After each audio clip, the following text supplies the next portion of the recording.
तो नाज़रीन, पीटीआई और इमरान खान के इस इंतहाई बुरे और करे वक्त में चंद ही ऐसे लोग हैं जिन्होंने पार्टी का सबसे बड़ा साथ दिया, और उनमें कोई और नहीं सरफहरस्त बल्कि मियाँ इबाद फारूक है। जी हाँ, मियाँ इबाद फारूक ने इस फस्तायत, बर्बरियत और यजीदत के दौर में आला मसाल कायम की, डटे रहे, बिके नहीं, झुके नहीं। और इस मौके पर अब जब वो बाहर आ गए हैं तो वो हर पीटीआई के कन्वेंशन में, इजलास में, जलसे में जा रहे हैं। वो अडयाला जेल भी गए। इस मौके पर हर किसी हल्के में जाकर वो लोगों से मिल रहे हैं और कह रहे हैं कि वो खुद आएंगे, एहतजाज करेंगे और वो अब किसी से नहीं डरते हैं। इस मौके पर सियालकोट में हो रहा है ज़िमनी इंतखाब और वहाँ मौका अब लगने जा रहा है। पीटीआई भरपूर अपनी तैयारियों में है और ऐसे में वहाँ वो पहुँचे और फिर उन्होंने वहाँ कन्वेंशन के अंदर मरियम नवाज़ को ललकार दिया और ये कहा कि मरियम नवाज़, मैं आ रहा हूँ, नरेंद्र मोदी जो है वो तुम्हारा चाचू है, तुम अब अपना सूबा संभाल के रखो, एहतजाज होगा, हर सूरत होगा, हर कीमत पर होगा और डंके की चोट पर होगा। आप देखिए किस तरह के वहाँ मनाजर थे, किस तरह मियाँ इबाद फारूक की वहाँ एंट्री हुई और फिर इंतहाई जोशीला दबंग अंदाज में वो ये तमाम तर गुफ्तगू करते पाए गए।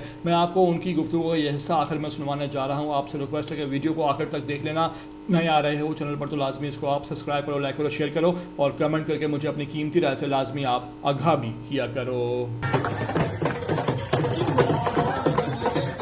मरियम नवाज, जिसने पाकिस्तान के अंदर मैंडेट चोरी किया, फॉर्म 47 के जरिए चोर डकैत जो हुकूमत है वो कहती है कि पाकिस्तान को पीटीआई की जमात ने जितना नुकसान पहुंचाया उतना इंडिया ने नहीं पहुंचाया।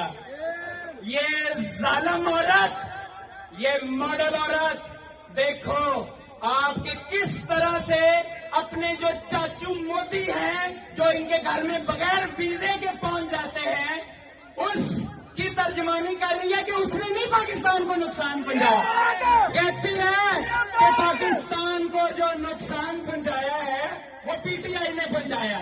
मैं जरा आपको सही से पाकिस्तान की सैर कराता हूं। मरियम नवाज